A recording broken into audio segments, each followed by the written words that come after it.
Yılmaz Güney jiyana ku jiyayê helbestawiya siyasî, berpirsyariya wî ya li hember gelê xwe û karê wî yê sînemayê hemû di jiyana wî de bi hev re girêdayî bû.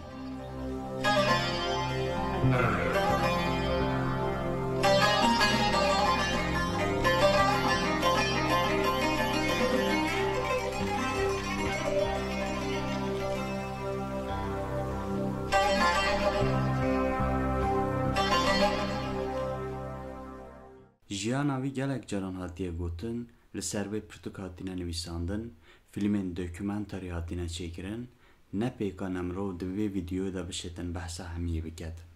Filmekî bifikirin ku her karakterek wê dikare di her kêliyê de derkeve pêşberî ve.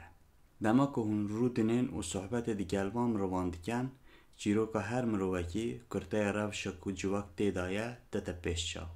Ger filmek civaka ku tê da nîşan bidetin, hejmareke sînorkirî film hene.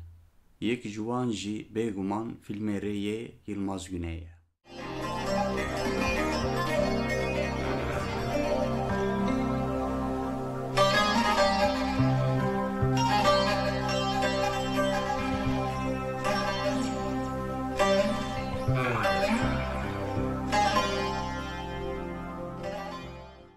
Di pêşgotina filma rê da Yılmaz Güney wihet bêjîtin. Xemgînî bê hejmar reng û rû hene, wek kulîlkan, çûkan û ba. Gorek min tenê dilekî ku jiyanê hes diketin, dilekî ku tu jî evîn û dilwanî bîtin dikarît vî rengî behsa xemgîniyê biketin.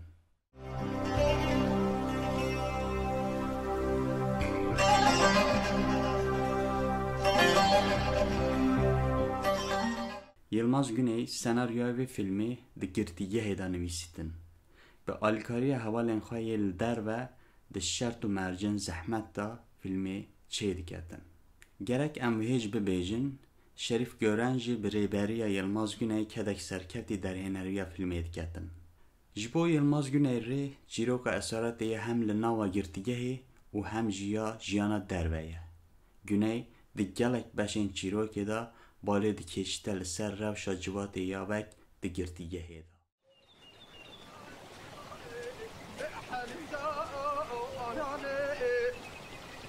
هيلا بولي كل سلام مغوري عمري وام فبابا ونجم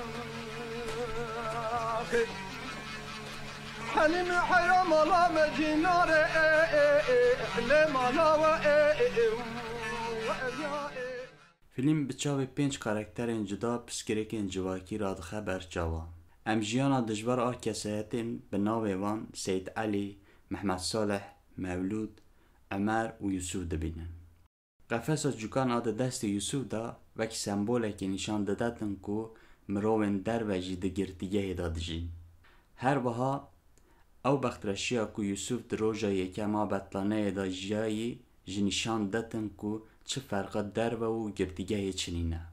Yek jî karakterê filmê Mevlûd di azadiya xwe ya demkurt da jî wekî zindanê dijîtin. Yılmaz Güney pê çîroka Mevlûd jî dete pêşçav ku çi ferqa girtîgehê û jiyana Mevlûd ya derve çinîne. Karakterê Ömer bi keyfek coş digihîte deşta welatê xwe.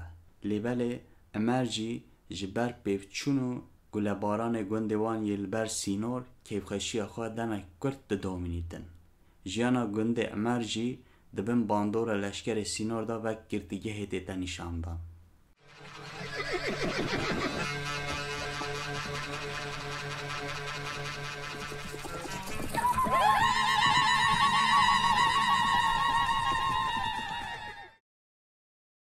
Di çîroka Mehmed Salih û Seyid Elî di aliyê dramatîkê resenê filmê rê derdikeve pêşçav. Di çîroka wan her du karakteran de ji hikûmetê bêtir civak bi xwe tê terexne kirin.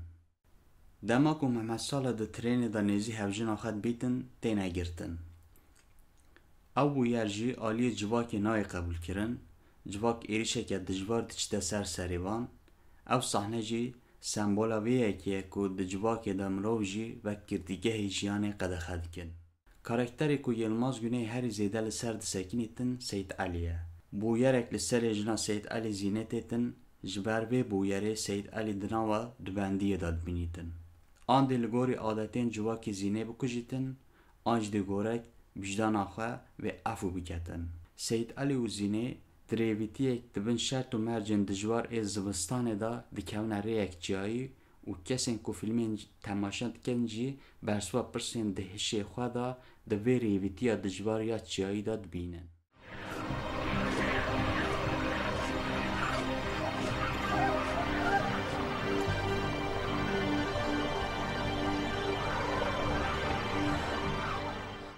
دوی فیلمی دا جبامن داتای هری گرینگ اوه کو سید علی حتی کو دیگهی توالات خواه ایشا دادان کشینیدن. بسم الله الرحمن الرحیم. ایشا دادان سید علی ایشا فرده که کدناوبرا ریگز و دستلاتداری جواکی دا آسیمایی. او ایشی وکه جواکا کو یلماز گونه نشانی مدتن برای بازم پریمیتیو و دیتا درمان کرن، یعنی به چاره اک سوک و دیتا درمان کرن. فیلم آره ده فستیوال بهانی انده و طایبتی جی فستیوال کانه و گلک فستیوال انده خلادان تلگریتن و ده سینمای جهانی ده آسته که بلند ده جه تلگریتن.